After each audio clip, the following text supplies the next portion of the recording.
اب ہم آخری پوائنٹ پہ بات کو مکمل کرتے ہیں کہ شرعی حدود میں تبدیلی ہو سکتی ہے کہ نہیں ہو سکتی۔ اکثر فقہا کہتے ہیں نہیں جی، قرآن اور سنت میں جو حکم آ گیا اس میں کوئی تبدیلی نہیں ہو سکتی، یہ اللہ تعالیٰ کا حق ہے۔ حدود کا مقصد مجرم کو عبرت کا نشان بنا کر ایک سبق کرنا تھا کہ آئندہ جرم نہ ہو۔ مجرم کو کسی قسم کی رعایت بھی نہیں ہونی چاہیے تاکہ سب لوگوں کو عبرت حاصل ہو اور اس جرم کے ارتکاب سے بچ بھی سکے۔ قصاص کے حکم سے متعلق بھی اسلوب یہی ہے، تاہم اس معاملے میں اللہ تعالیٰ نے رعایت کر دی ہے کہ چلو ٹھیک ہے کہ جو مقتول کے جو فیملی ہے تو وہ اگر اس کی دے دے اجازت، ٹھیک ہے جی، اگلے کو نہ کریں قتل، اور اس کے لیے پھر وہ ٹھیک ہے کہ وہ اس کے لیے عدت جو ہے وہ اس پیریڈ میں پھر یہ ہو سکتا ہے کہ وہ ٹھیک ہے اگلا جو ہے وہ پورے اس کے لیے فائنینشلی پورا ہوتے ہیں۔ لیکن بعض دور جدید فقہا وہ کہتے ہیں کہ جناب قرآن مجید میں جتنی سزاؤں کے حکم ہیں یہ بالکل ایکسٹریم ہے، یعنی میکسیمم یہ ہے، میکسیمم سزا یہ ہے، لیکن حدود کے مسئلے کو بدنام کرنے کے لیے ابھی استعمال کیا جا رہا ہے، کیونکہ کہیں یہ ہوتا ہے کہ ایک حد نافذ ہوتی ہے تو میڈیا کے ذریعے، اس کے ویڈیو کے ذریعے اسلام کو ایک وحشیانہ مذہب ثابت کرنے کی کوشش کی جاتی ہے۔ اس وجہ سے مناسب یہی ہے کہ ہم حدود کو معطل کریں تاکہ اسلام کے خلاف اس سازش کا سدباب کیا جا سکے بھی، یعنی یہ ہوتا ہے۔ اور پھر وہ ایکچوئل کیسز سے وہ کرتے ہیں کہ جناب عمر رضی اللہ عنہ کے زمانے میں جیسے قحط کا پیریڈ ہوا تھا تو اس دوران چوری کی سزا کو آپ نے معطل کیا تھا کہ بھی اس میں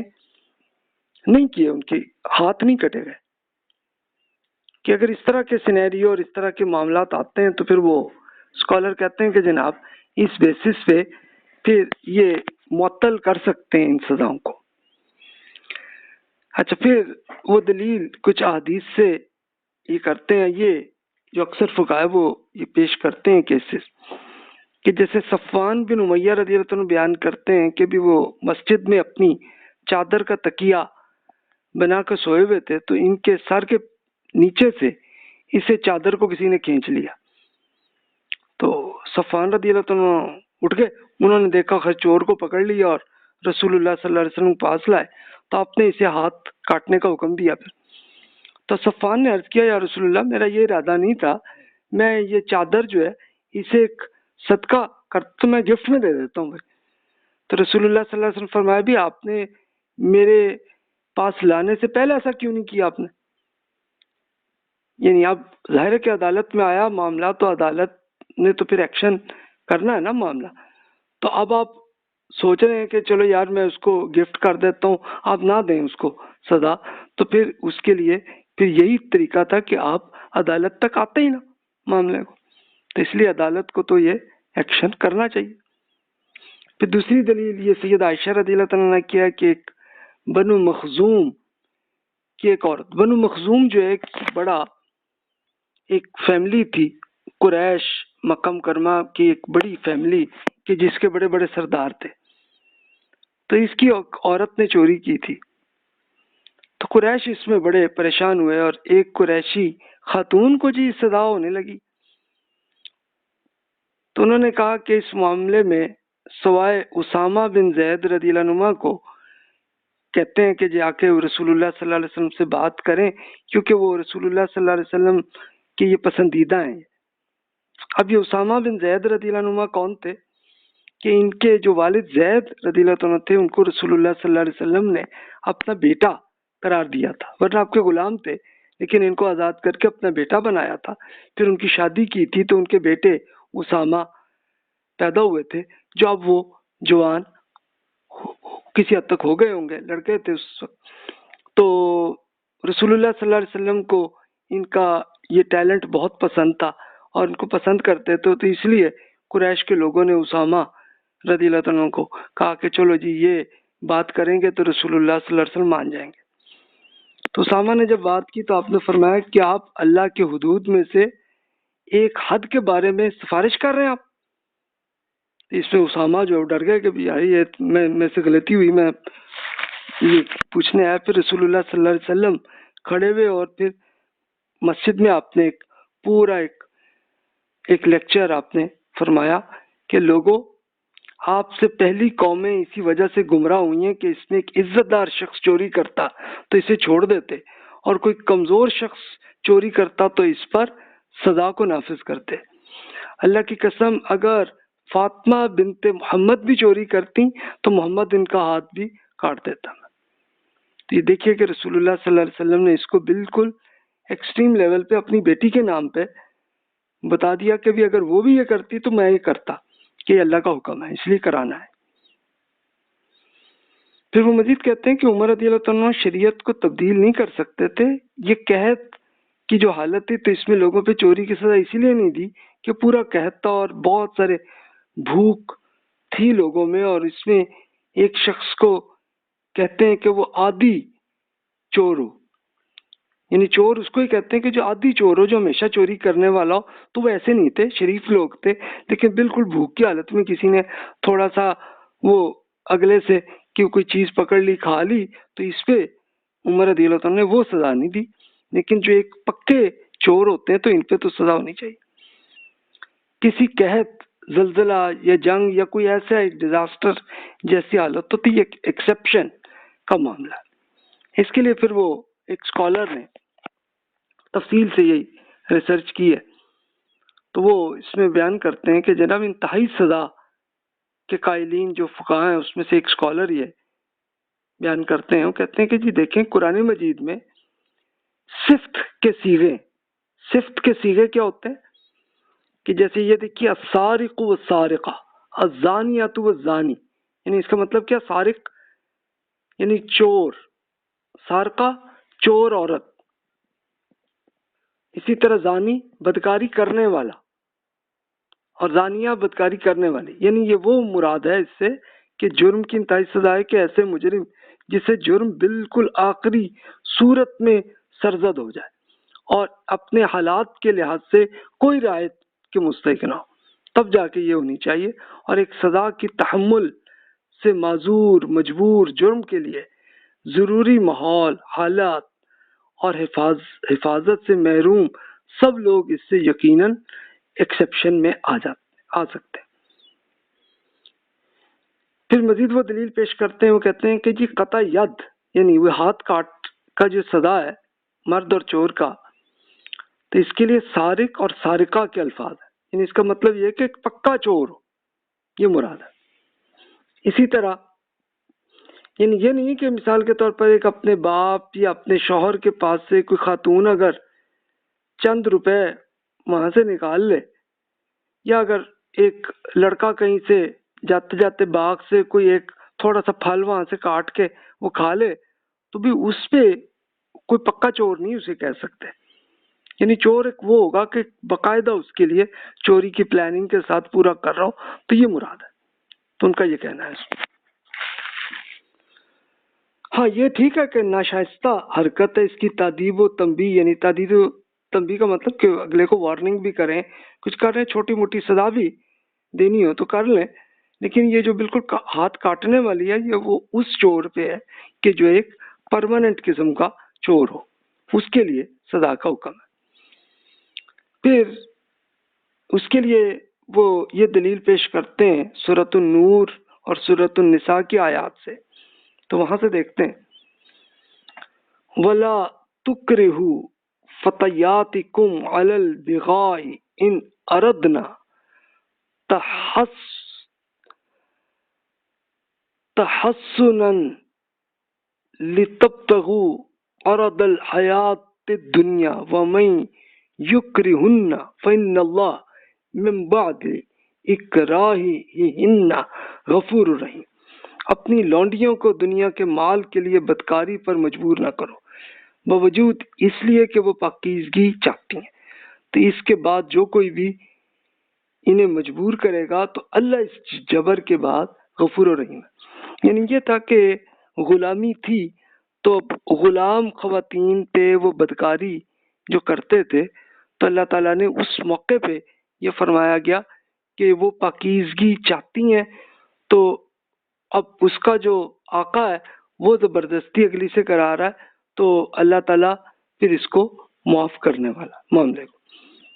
اور پھر یہی ہوا کہ ان کے لیے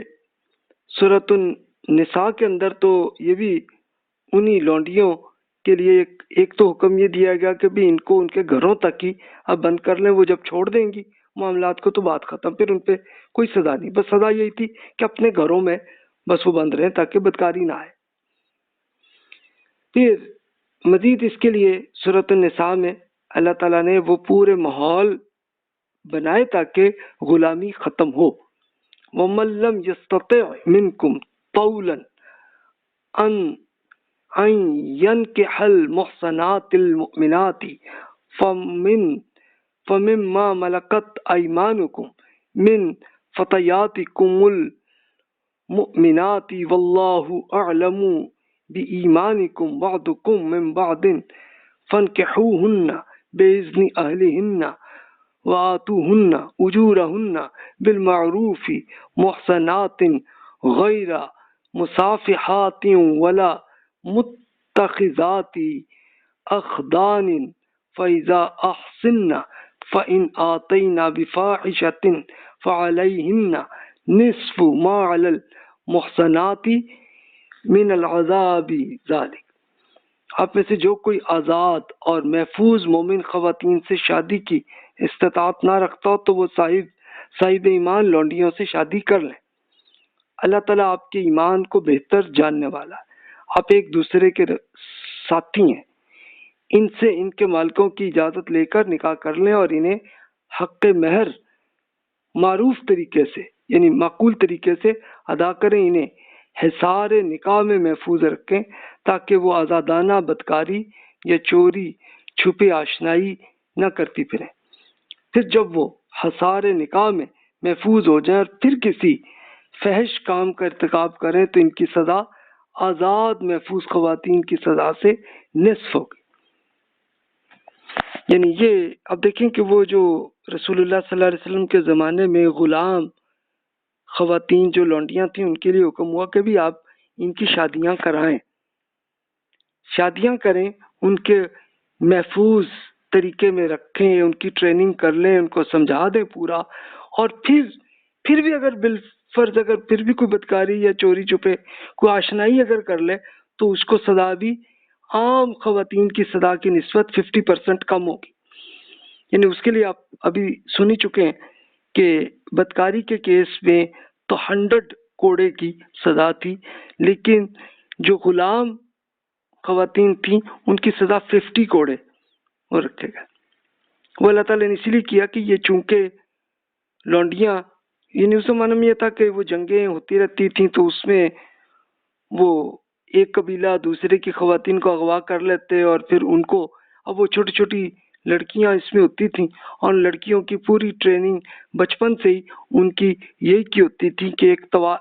طوائف کے طور پہ پوری زندگی رہتی تھی ان کی، تو ان کے لیے پھر یہ کیا گیا کہ پہلے آپ ان کا پورا ماحول ٹھیک کریں، اس معاملات کو ٹھیک کریں معاملے کو، اور پھر بھی پوری ٹریننگ اور پوری شادی بھی کر لی سب معاملہ پھر بھی حرکت کی تو تب بھی 50% سزا ان کی۔ تو اس لیے وہ پھر اسکالر کہتے ہیں کہ جناب یہ ماحول کے لحاظ سے یہ سزا ایکسٹریم سزا ہے۔ پھر وہ کچھ احادیث سے بھی یہ دلیل پیش کرتے ہیں کہ جیسے عباد بن شرحبیل رضی اللہ تعالیٰ بیان کرتے ہیں کہ قحط کے زمانے میں مدینہ کے ایک باغ میں داخل ہوئے اور پھل توڑا کھا لیا اور اپنے کپڑے میں ڈال لیا۔ اس باغ کا مالک جو ہے وہ آ گیا تو اس نے مجھے مارا اور میرا کپڑا بھی چھین لیا۔ تو پھر وہ عباد رضی اللہ عنہ کہتے ہیں کہ میں رسول اللہ صلی اللہ علیہ وسلم پاس آیا اور بات کی تو آپ نے فرمایا جب یہ ناواقف تھا آپ نے اسے سکھایا نہیں، جب بھوکا تھا تو اسے کھلایا نہیں، پھر آپ کے حکم سے مالک نے مجھے میرا کپڑا بھی واپس کیا اور مجھ سے ایک وسق اور ایک نصف وسق کھانے کا بھی دیا۔ وسق یہ اس زمانے کا اس طرح سے یہ پورا وزن آپ کر لیں کیلکولیٹ کرنے کا طریقہ تھا، تو اس کے لحاظ سے اتنا انہوں نے کھانا بھی دیا۔ یعنی اب ظاہر ہے کہ عباد رضی اللہ عنہ نے ظاہر ہے کہ وہ ابھی ایمان لائے تھے، ان کو پوری کوئی ٹریننگ کچھ بھی نہیں ہوئی تھی اور بیچ میں ایک پھالکا آیا تھا، تو ٹھیک ہے کہ اس کے لیے بس اتنی سزائی کافی ہو گئی کہ جناب وہ کوئی مار پڑ گئی اور چلو کپڑا جو چھین لیا، تو کپڑا مہنگے تھے وہاں پہ، تو رسول اللہ صلی اللہ علیہ وسلم نے یہ فرمایا کہ بھئی اب اس کو کریں، اب واپس دیں ان کو کپڑے اور کھانا بھی ان کو دیں تاکہ معاملے تو ٹھیک ہو نا۔ پھر موطا امام مالکی کی کتاب میں یہ واقعہ ہے، عبد الرحمن بن حاطب بیان کرتے ہیں کہ حاطب کے کچھ غلاموں نے بنو مزینہ، یہ کوئی قبیلہ تھا، تو اس کے کسی شخص کی اونٹنی چرا کر اسے ذبح کر کے کھا گئے۔ اب یہ غلام تھے بندے، اب یہ معاملہ عمر بن خطاب رضی اللہ عنہ کی عدالت میں لایا گیا، تو آپ نے عمر رضی اللہ عنہ نے کثیر بن السلط کو ان غلاموں کے ہاتھ کاٹنے کا حکم دیا، لیکن پھر خیال آیا، پھر انہوں نے آقا سے پوچھا بھی یہ بتاؤ تم انہیں بھوکا رکھتے تھے؟ پھر فرمایا اللہ کی قسم میں تم پر ایسا جرمانہ عائد کروں گا کہ تمہیں بھی ناگوار ہوگا، تمہیں اتنا تم پہ پینلٹی لگے گی تمہیں۔ اس کے بعد پھر بنو مزینہ کے اس مدعی سے پوچھا بتاؤ تمہاری اونٹنی کی قیمت کیا تھی؟ اس نے کہا جی واللہ اس کی 400 درہم پہ بھی میں نے انکار کیا تھا، میں نے نہیں بیچی تھی۔ تو پھر اس پہ عمر رضی اللہ عنہ نے کیا آقا کو کہا کہ بھی 800 درہم میں تمہیں دیتا ہوں، دے دیا، اور وہ جو غلام تھے جنہوں نے یہ اونٹنی کی چوری کی تھی تو اس کی سزا کو پھر اس لیے کینسل کیا نا کہ ان کو بیچاروں کو بھوکا رکھا ہوا تھا، تو انہوں نے ایک اس کی اونٹنی کو پکڑ کے ذبح کر کے کھا گئے تھے، یہی واقعہ تھا۔ پھر ایک دلیل وہ پیش کرتے ہیں ابو سید عائشہ رضی اللہ عنہ کی حدیث کہ رسول اللہ صلی اللہ علیہ وسلم فرمایا کہ چور کا ہاتھ کم از کم ربع دینار کی چوری میں کاٹا جائے گا، یعنی اگر اس سے بھی کم ہوگا تو پھر ہاتھ نہیں کٹیں گے، یعنی کم از کم ربع دینار۔ ربع دینار کتنا ہوگا؟ یعنی اس زمانے میں دینار جو ہے سونے کے سکے ہوتے تھے، تو اب وہ پتہ نہیں کتنے بڑے ہوتے تھے، تو اس کو خیر آپ اندازہ کر لیں کہ اس کا جو ہے 25% کی لمٹ رکھی کہ بھی اس سے بھی اگر چھوٹی ہے تو پھر نہیں۔ اس کے لیے ایک وہ بڑا دلچسپ کیس ہے کہ ابو سفیان رضی اللہ عنہ وہ ایمان لائے تھے، ان کی اہلیہ ہند رضی اللہ عنہ وہ بھی ایمان لائی تھی، تو اب یہ پہلے تو جنگ میں تھے یہ دونوں، لیکن اب جب وہ ایمان لائے تھے تو اب ہند رضی اللہ عنہ وہ رسول اللہ صلی اللہ علیہ وسلم پاس آئیں، ساس تھیں، انہوں نے رسول اللہ صلی اللہ علیہ وسلم پوچھا کہ بھی دیکھیں یہ ابو سفیان جو ہے نا وہ ہر فائنینشیل معاملات پہ بڑی احتیاط بڑی کرتے ہیں، تو بھی میں ان کی جیب سے نکال سکتی ہوں پیسے؟ آپ نے فرمایا ہاں بھی آپ کا تو حق ہے، اس لیے کہ ظاہر ہے کہ خاتون بیگم کی تو ذمہ داری یہ شوہر پہ ہوتی ہے نا کہ وہ خرچے پورے کرے، تو نہیں کر پا رہے تو اگلی نکال لے، تو یہ اس پہ پھر وہ نہیں کہ اس کی وہ سزا ہوتی۔ اچھا پھر ایک اور حدیث پیش کرتے ہیں مریض پر سزا کی، سہل بن حنیف رضی اللہ عنہ کی، ابو داؤد کی حدیث ہے کہ جس میں انصار کے بعض اصحاب نے بتایا کہ اس میں سے ایک شخص بیمار تھا اور بہت کمزور تھا، یہاں تک کہ اس کی ہڈیوں پر بس کھال ہی رہ گئی تھی، تو ایک لڑکی اس کے کمرے میں داخل ہوئی تو اس نے اسے پکڑ لیا اور پھر بدکاری کر لی۔ اب یہ بابا جی نے پتہ نہیں اس طرح سے کیا بدکاری کی ہوگی، یہی ہے کہ زیادہ تر کچھ چوم لیا ہوگا یا اتنا ہی ہوگا، اس سے زیادہ وہ کس قابل تو نہیں ہوں گے وہ۔ تو جب کچھ لوگ اس کے کمرے میں عیادت کے لیے داخل ہوئے تو یہ پورا سینیریو پتہ چلا گا، تو کہا کہ رسول اللہ صلی اللہ علیہ وسلم سے پوچھ لیں کہ جی میں نے ایک لڑکی سے بدکاری کی ہے اور میرے کمرے میں آئی تھی۔ تو لڑکوں نے جب رسول اللہ صلی اللہ علیہ وسلم خبر دی تو آپ نے فرمایا کہ لوگوں میں سے اس سے بڑھ کر برائی کا معاملہ نہیں دیکھا، اگر ہم کچھ کر سکتے تو اس کی ہڈیاں توڑ دیتے، مگر اس کی ہڈیوں پر بس کھال ہی باقی ہے۔ تو رسول اللہ صلی اللہ علیہ وسلم نے حکم یہی دیا کہ بھی آپ یہ کریں کھجور کی ایک شاخ لے لیں، اس کے 100 شاخیں ہوں تو اس سے ایک ہی مرتبہ مار لیں، یعنی وہی تھا کہ ظاہر ہے کہ وہ جس وہ بابا جی نے جو حرکت کر لی تھی تو یہی ہوگا کہ بدکاری، اب ظاہر ہے میرا نہیں خیال کہ وہ ایک باقاعدہ ایک پورا سیکس والا معاملہ کرنے کے قابل بھی نہیں ہوں گے، زیادہ زیادہ اتنا ہی ہوگا نا کہ کچھ چوم لیا ہوگا لڑکی کو یا کچھ ایسا، تو یہی اس کی سزا یہی کی کہ بھی ٹھیک ہے 100 کوڑے جو مارنے، تو آپ یہ کھجور کی شاخ آپ خود اندازہ لگا لیں کتنی سخت لگتی ہے، تو اس کو آپ مار لیں 100 بار، ٹھیک ہے، ایک معاملہ یہی ہوگا اس کا۔ اچھا، اسی طرح نفسیاتی اعتبار سے ایک کیس اور آیا، یہ تھا عمر رضی اللہ عنہ کو قتل کیا تھا ابو لؤلؤ فیروز نے۔ تو اب یہ عمر رضی اللہ عنہ کے بیٹے عبید اللہ بن عمر رضی اللہ عنہ، ان کے بیٹے کو پتہ چل گیا تھا کہ ابو لؤلؤ فیروز نے میرے ابا جی کو قتل کیا، تو اس نے لے کے ابو لؤلؤ فیروز کو پکڑ لیا اور قتل کیا۔ تو اب وہ ابو لؤلؤ فیروز کی فیملی وہ آ گئی، اب حکومت عثمان رضی اللہ عنہ کی بن گئی تھی۔ ان کو کہا جی دیکھیں جی یہ عبید اللہ بن عمر نے جو ہے نا ہمارے اس کو کیا، ٹھیک ہے، اگر ہمارے بزرگ نے عمر رضی اللہ عنہ کو قتل کیا تھا تو وہ آپ کی عدالت میں آتا نا معاملہ، یہ کیوں ہوا؟ تو ظاہر ہے کہ ان کے اینڈ سے یہی جرم ہوا کہ انہوں نے عدالت سے پہلے ہی ایکشن کر دیا تھا، لیکن عثمان رضی اللہ عنہ نے عبید اللہ کو موت کی سزا نہیں دی تھی بلکہ دیت کی سزا دی تھی۔ دیت کی سزا وہی ہوتی ہے کہ ہاں جی آپ نے عدالت تک نہیں گئے اور آپ نے خود ہی ایکشن کر دیا، تو اس سزا پہ یہ کہ اتنی رقم آپ نے، اور پھر عثمان رضی اللہ عنہ کو یہ معلوم تھا کہ بھی عمر رضی اللہ عنہ کی پوری پراپرٹی میں اتنا کچھ ہے بھی نہیں کہ ان کے بیٹوں کو کچھ ملا ہو، تو بیٹا ایک سائیکولوجیکلی بالکل وہ جذباتی ہو کے اور انہوں نے قاتل کو قتل کر دیا تھا تو انہوں نے پھر یہی کیا کہ عثمان رضی اللہ عنہ نے اپنی پاس سے ان کی دیت بھی خود ہی ادا کر لی تھی، کہ سائیکولوجیکلی وہ اس حالت میں آ کے انہوں نے قاتل کو، اپنے ابا کے قاتل کو قتل کر دیا تھا۔ تو یہ عدالت سے آتے ہیں نا معاملات کو، تو یہ ان سے غلطی ہوئی، لیکن عثمان رضی اللہ عنہ نے پھر یہی اس کا فیصلہ پھر کیا۔ تو جناب یہی سینیریو، اب آپ دلیل ان کی بھی دیکھ لیں، اور جو اکثر فقہا نے یہ دی ہیں کہ نہیں جی جو قرآن میں سزائیں وہ ہر صورت میں وہ ڈالنی ہیں، تو وہ اس لحاظ سے کہ اب جیسے سیدہ فاطمہ رضی اللہ عنہ کے بارے میں رسول اللہ صلی اللہ علیہ وسلم فرمایا کہ اگر میری بیٹی نے یہ چوری کی ہوتی تو اس کو بھی یہی سزا ہونی تھی، تو اس لیے آپ نے وہ کروایا ایکشن کہ جس نے یہ چوری کی تھی، تو اس پہ